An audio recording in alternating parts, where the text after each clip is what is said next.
Hey guys, welcome to my video. I'm me, and today I want to tell you about a guide to saving with coupons. Let's see. Using coupons is a great way to save money when shopping for groceries and other goods. Often a coupon can mean the difference between paying full price for some things and getting it for free. Keen shoppers know how best to find, organize, and use their coupons to get bad deals and save loads of cash. Here are some tips for those coupons pros so you can take advantage of those special deals on your next shopping trip.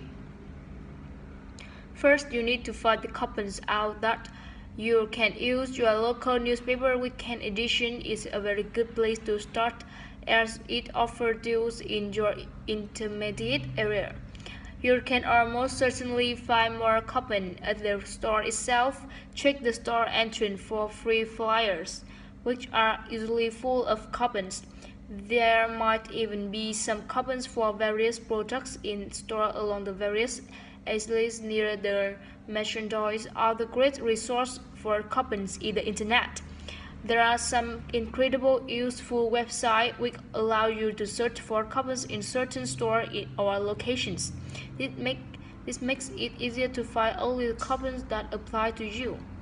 After you get all your coupons printed or clipped, it's time to organize them. Many people use envelopes to hold their coupons, but it might be hard to find the one coupon you are looking for as you are hurriedly making your way through the checkout.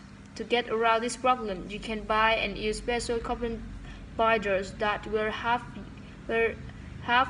keep your coupon collection neat.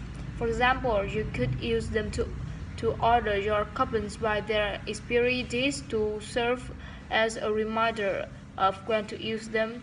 You could also use the binder to celebrate the coupons according to the stores at which they can be used. Finally, the binder makes it easy to keep your coupons up to date. You can quickly go through it to find and remove all expired coupons as you add in new ones. Last but not least, you need to double check you understand what kind of deals your coupons are really offering. Remember to read the fine print on the back of your coupons so you know how best to use them. Some coupons are only valid on certain days or when used along with other purchases. You might only be able to use one of the coupons during one trip to the store. And the next thing I want to tell you is about the Google Glass.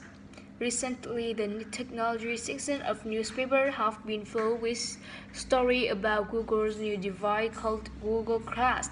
What exactly is it target and how might it change our life? Google Glass can basically be thought of as a computerized display that can be worn like a pair of spectacles. Google Glass wearers can use the device to access the internet, take photos, and record video and audio. A special device called an optional head-mounted display acts like a computer screen and sits just above the user's right eye. Google Glass users can interact with the device by using their voice, or they can use a special touchpad attached to the right arm of the glasses. They can also hear audio through a special speaker that conducts sound to points near the user's ears. Although the user hears sound from the device, it is almost inaudible to people around them.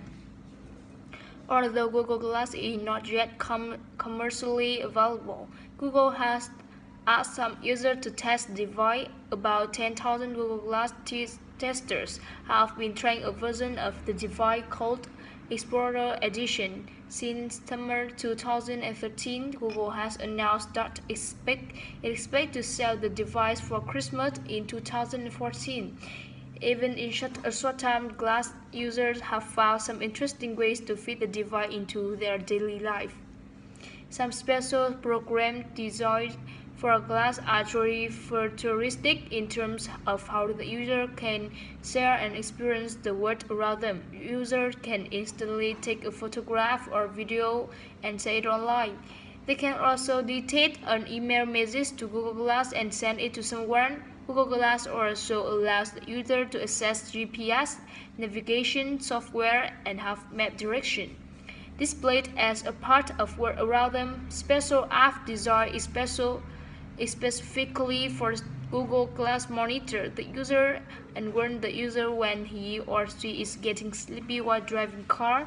The device can also instantaneously translate written foreign words into the user's native language, which can be enormously helpful when traveling abroad.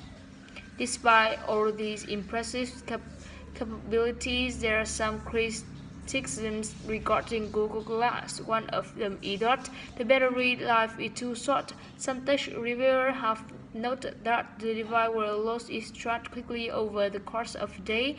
There are some also concerns as to whether or not the device is safe to wear and use while driving. Some state governments in the United States, such as New Jersey and Delaware, have already started to consider passing laws to ban use of the device while at the wheel. Finally, Google Glass can be easily used to record someone without their knowledge. Some people are worried about privacy issues and have complained that it is too easy to use Google Glass as a spy gadget.